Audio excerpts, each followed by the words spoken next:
Congress Jindabad. Assam Pradesh Congress Committee Jindabad. Assam Pradesh Congress Committee Jindabad.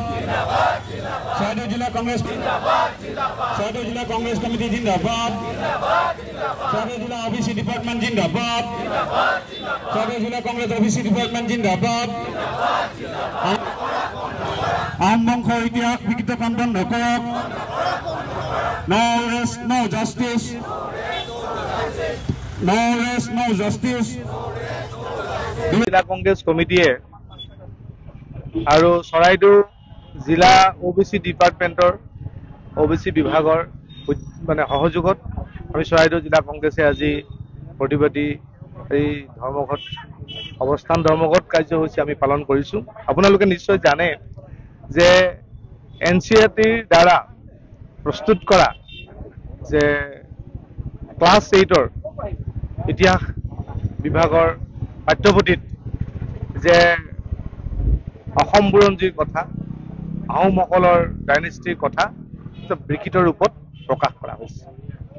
খুব চমুকৈ আৰু যিবিলাক কথা প্ৰকৃতাৰ্থত ব্যৱহাৰ কৰিব লাগে জনাব লাগে এই কথাবিলাক নজনাই তেওঁলোকে খুব চমুকৈ এটা আহোমসকলৰ ইতিহাস তেওঁলোকে তাত প্ৰকাশ কৰিছে যিটো কেতিয়াও গ্ৰহণযোগ্য নহয়। গতিকে আহোমৰ ইতিহাসটো সকলোৱে জানে যে অসম বুৰঞ্জীৰ কথা ভাৰত বুৰঞ্জীৰ কথা অসমৰ 600 বছৰ ৰাজত্ব কৰাৰ কথা প্ৰতিজন ল'ৰাই সকলোৱে জানে। বুৰঞ্জী আছে এইবিলাক বুৰঞ্জীবিদসকলৰ বুৰঞ্জীবিলাকত সকলো কথা প্ৰকাশ পাই আছে।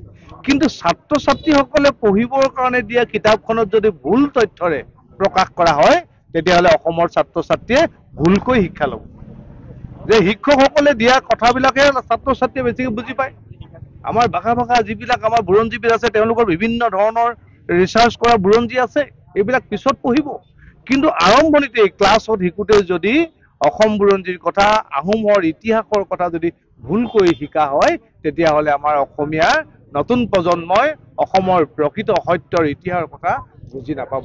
গতিকে আমি NCERTত যি ধৰণে যিবিলাক কথা দিয়া হৈছে যেনে আহোম বোলে ম্যানমাৰৰ পৰা আহিছে আহোমসকল চুকাফা ম্যানমাৰৰ পৰা আহিছে এইবিলাক সত্য ঘটনা হয় জানো বা বুৰঞ্জী এই কথা কৈছে জানো যে পাইক প্ৰথাক তেওঁলোকে কৈছে যে এইটো এটা ফৰ্চফুলি যে জবৰদস্তি লগোৱা কামৰ কথা কৈছে যে পাইক প্ৰথাটো তেনেকুৱা নাছিল নহয় হয়নে নহয় উপযুক্ত মানুহক বা সকলো মানুহকে সকলো জেগাত কাম লগা ভাগ বটাই লোৱা এই এনেধৰণৰ কিছুমান বিৱৰণ দিয়া আছিল আহোম বুৰঞ্জীত বোলে কিছুমান কথা বৰ বিকৃত ধৰণে প্ৰকাশ কৰিছে। আমি আজি ধৰ্মঘট স্থলীৰ পৰা আমি অসম চৰকাৰক জনাব বিচাৰিছো আৰু NCERTৰ বিশেষজ্ঞসকলক আমি জনাব বিচাৰিছো যে আহোম বুৰঞ্জীৰ আহোমসকলৰ 600 বছৰীয়া ইতিহাসৰ কথা আপোনালোকে বিকৃত ৰূপত প্ৰকাশ নকৰিব। ইয়াক শুদ্ধ কৰক বিশেষজ্ঞসকলৰ লগত কথা পাতক অসমৰ জ্ঞানী গুণী সেই বুৰঞ্জীবিদসকলৰ লগত আপোনালোকে আলোচনা কৰক। আলোচনা কৰি কেনেধৰণে তাত প্ৰস্তুত বা প্ৰকাশ কৰিলে অসমৰ ছাত্ৰসকলৰ কাৰণে ভাল হ'ব তেনেকুৱা এটা পদক্ষেপ গ্ৰহণ কৰিবৰ কাৰণে আজি ধৰ্মঘট স্থলীৰ পৰা আমি আহ্বান জনাইছো। বিজেপি চৰকাৰ হাই বিজেপি চৰকাৰ হাই নৰেন্দ্ৰ মোদীৰ হতকাৰী সিদ্ধান্তৰ NCERT পৰিচালনা কৰা বন্ধ কৰক। NCERT হাই NCERT go back. No rest, no justice. NCERT go back. Go back Narendra Modi. Go back Narendra Modi. प्रधानमंत्री नरेंद्र मोदी हाय प्रधानमंत्री नरेंद्र मोदी हाय केंद्रीय सरकार शिक्षा मंत्री धर्मेंद्र प्रधान हाय তাত লিপিবদ্ধ কৰা হয়। গতিকে এই একেবাৰে চমুকৈ এনেধৰণৰ আৰু 600 বছৰীয়া ৰাজত্ব